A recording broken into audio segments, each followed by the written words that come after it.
A bat and a ball cost $1.10 in total. The bat costs exactly $1 more than the ball. How much does the ball cost? If your brain immediately shouted 10 cents, you are not alone. More than 50% of students at Harvard and MIT gave that exact answer, but it's wrong. The correct answer is 5 cents. If a simple math problem can trick the brightest minds in the world, what else is your brain lying to you about on a daily basis? Welcome to Thinking Fast and Slow, a masterclass in behavioral psychology by Nobel Laureate Daniel Kahneman. For centuries, economists and scientists believed human beings were perfectly rational creatures. We weigh the pros and cons, and we make the logical choice. Kahneman's research shattered this illusion. He proved that our brains are actually running two completely different operating systems. And without realizing it, we often rely on the wrong system to make life's most critical decisions, from how we invest our money, to who we marry, to how we judge our own happiness. Today, we are going to extract the core mental models from Kahneman's work. You'll learn how to spot the hidden traps your mind sets for you, and exactly how to outsmart them to make better choices in your real life. To understand why we make mistakes, you first have to understand the machinery of your mind. Kahneman divides the brain into two agents, System 1 and System 2.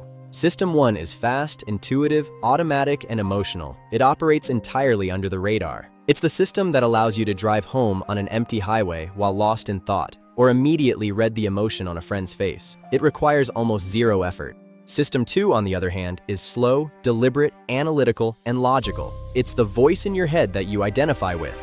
System 1 and System 2. You use System 2 when you fill out a tax form, park in a tight space, or solve a complex math equation. The problem? System 2 is fundamentally lazy. It consumes a lot of mental energy, so your brain naturally defaults to System 1 to save calories. That's why you answered 10 cents to the bat and ball problem. System 1 saw a familiar pattern, $1, 10 cents, and jumped to a quick, effortless conclusion, completely bypassing System 2's logic. If you enjoy unpacking the hidden psychology behind human behavior and learning practical ideas from books like this, consider liking the video and subscribing for more deep insights. It helps the channel grow and helps you become wiser. Let's do a quick thought experiment. I'm going to flip a coin. If it lands on tails, you lose $100. If it lands on heads, you win $100. Would you take the bet? Statistically, most people flatly refuse. Even though the odds are exactly 50-50, the psychological pain of losing $100 is profoundly sharper than the joy of winning $100. In fact, Kahneman found that for most people to accept a 50-50 gamble, the potential gain must be at least twice as large as the potential loss. You'd need to win $200 to risk losing $100. This is called loss aversion. Psychologically, human beings are wired to survive, not to be happy. In our evolutionary past, avoiding a threat, like a predator, was far more urgent than securing a reward. But in the modern world, this survival instinct paralyzes us. Consider two friends, Sarah and Mark. Sarah bought a stock at $50. It drops to $30. Instead of selling it and reinvesting in a better company, she holds on to it for years, hoping it will just break even so she doesn't have to lock in the loss. Mark, conversely, recognizes a bad investment, accepts the temporary pain of the loss, and moves his money to a growing asset. Mark is driven by logic. Sarah is driven by loss aversion. Mark is driven by logic. If you want to make better financial and life choices, you must separate your emotional fear of losing from the mathematical reality of your situation. Have you ever wondered why car salesmen start with a ridiculously high price? They are weaponizing a psychological glitch known as the anchoring effect. Anchoring happens when people consider a particular value for an unknown quantity before estimating that quantity. The initial number acts as a psychological anchor, pulling all subsequent estimates toward it.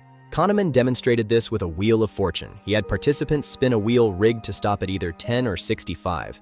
He then asked them to estimate the percentage of African nations in the United Nations. The people who landed on 10 guessed around 25%. The people who landed on 65 guessed around 45%.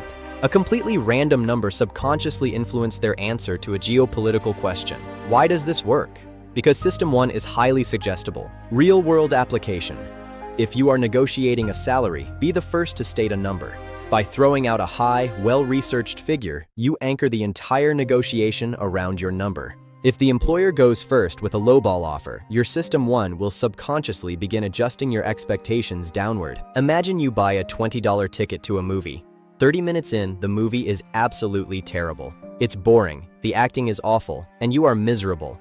Do you stay and watch the rest, or do you leave? If you choose to stay simply because you already paid for the ticket, you are falling victim to the sunk cost fallacy. The resources you spent are sunk, meaning they are gone. Psychologically, walking away feels like admitting defeat, which triggers loss aversion, but staying in a bad movie costs you both the $20 and 2 hours of your time. Staying in a bad career or a toxic relationship because you put so much time into it is the exact same logic on a larger scale. Evaluate your future based on your present reality. Kahneman points out a fascinating divide within us: the experiencing self, who lives in the present moment, and the remembering self, who keeps score and makes future choices. Surprisingly, these two selves do not agree. Your remembering self doesn't care about total duration. It only remembers 2 moments, the absolute peak and how it ended. Imagine a 2-week vacation. The weather is perfect, the food is amazing, but on the taxi ride to the airport to go home, you lose your wallet.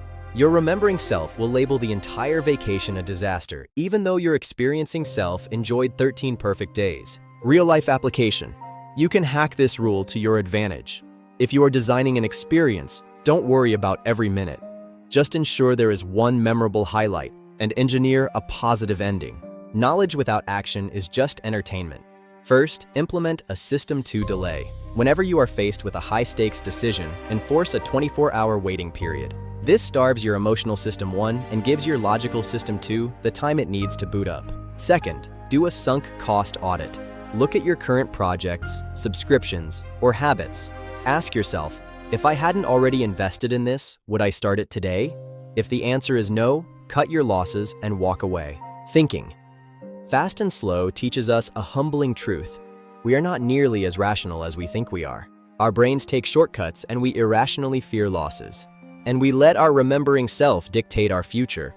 But by becoming aware of these invisible forces, we stop being passengers to our own biology.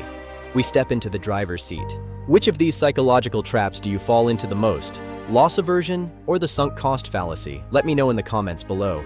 If you want to dive deeper into how your mind works, I highly recommend reading Kahneman's brilliant work. You can find the affiliate link to the book in the description below. Please like the video and subscribe to the channel for more deep insights that will help you think better and live better. Until next time, keep becoming wiser.